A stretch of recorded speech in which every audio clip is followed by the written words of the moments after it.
রাসূলুল্লাহ সাল্লাল্লাহু আলাইহি ওয়াসাল্লাম কদরের রাতগুলোতে কি কি ইবাদত করতেন। আমি খুঁজে 5টা আমলের কথা পেয়েছি বিশেষভাবে, কমন যে আমলগুলো সেগুলো তো ছিলই, বিশেষভাবে 5টা কাজ রাসূল সাল্লাল্লাহু আলাইহি ওয়াসাল্লাম এই কদরের রাতে করতেন। 1 নম্বর কাজ হচ্ছে তিনি সারা রাত জেগে ইবাদত করতেন এবং পরিবারের লোকদেরকে ঘুমোতে দিতেন না, উঠিয়ে দিতেন। বছরের অন্য কোনো সময়ে সারা রাত জেগে ইবাদত করার কোনো নজির রাসূল সাল্লাল্লাহু আলাইহি ওয়াসাল্লামের জীবনে ছিল না। সব রাতে ঘুমাতেন। আমি জোহর বারুতে একটা কনভেনশনে the daily routine of prophet সাল্লাল্লাহু আলাইহি ওয়াসাল্লাম একটা আলোচনা করেছিলাম, যেখানে রাসূল সাল্লাল্লাহু আলাইহি ওয়াসাল্লামের দৈনন্দিন জীবনের রুটিন আলোচনা করেছিলাম। সেখানে আমরা বলেছি যে রাসূল সাল্লাল্লাহু আলাইহি ওয়াসাল্লামের দৈনন্দিন অভ্যাস ছিল তিনি এশার পরেই তাড়াতাড়ি ঘুমিয়ে পড়তেন আর মিড নাইটে উঠতেন। রাসূল সাল্লাল্লাহু আলাইহি ওয়াসাল্লামের কর্মদিবস শুরু হতো মিড নাইটে।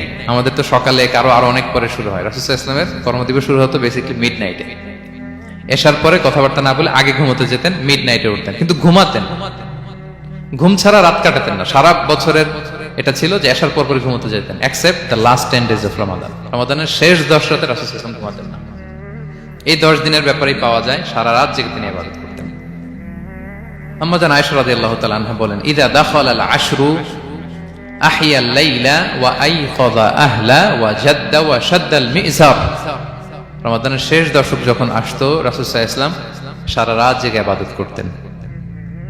পরিবারের সদস্যদেরকে জাগিয়ে তুলতেন, স্ত্রীদের ঘুমাতে দিতেন না, জাগিয়ে তুলতেন। ফাতেমা রাদিয়াল্লাহু তাআলা আনহার ঘর পাশেই ছিল, তাদেরকে যে জাগাতেন এবং নিজে সারা রাত ইবাদত করতেনই। জাদ্দা ওয়া শাদ্দাল মিজার, খুবই বলিষ্ঠ ভাবে, খুব মজবুত ভাবে কোমরে গামছা বেঁধে নামার একটা এক্সপ্রেশন এখানে দেওয়া হয়েছে। মিজার, ইজহার মানে হচ্ছে বাংলা করলে হয় লুঙ্গি। লুঙ্গি আমরা যখন খুব শক্ত কোনো কাজ করতে যাই তখন তারা কি করে, খুব টাইট করে লুঙ্গিটা বাঁধে। তার মানে বোঝানো হচ্ছে রাসূল সাল্লাল্লাহু আলাইহি ওয়াসাল্লাম কোমরে ভালো করে লুঙ্গি বেঁধে বা গামছা বেঁধে আটকাট বেঁধে নামতেন শেষ 10 দিনের জন্য। এই সময় তিনি মানে কাউকে কেমন যেন চিনতেন না, সবসময় ইবাদতে মগ্ন থাকতেন।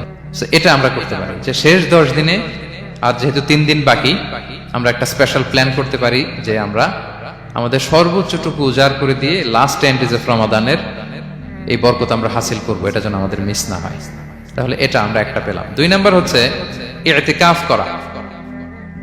রাসূলুল্লাহ সাল্লাল্লাহু আলাইহি ওয়াসাল্লাম রমাদানের শেষ 10 দিন ইতিকাফ করতেন। আমাদের আয়েশা রাদিয়াল্লাহু তাআলা আনহা বলেন, কানা ইয়াতাকিফুল আশরাল আওয়াখির মিন রমাদান। রমাদানের শেষ দশকে তিনি ইতিকাফ করতেন হাত্তা তাওয়াফাহুল্লাহ, ওনার ইন্তেকালের আগ পর্যন্ত এই অভ্যাসটাই তিনি জারি রেখেছেন। সুম্মা আতাকাফা আজওয়াজুহু মিন বা'দি, তারপরে ওনার স্ত্রীরা ইতিকাফ করেছেন।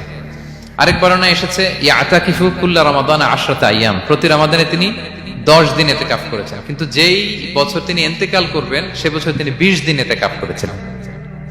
প্রতি রমাদানে 10 দিন, আর যে বছর ইন্তেকাল করবেন সে বছর কয় দিন?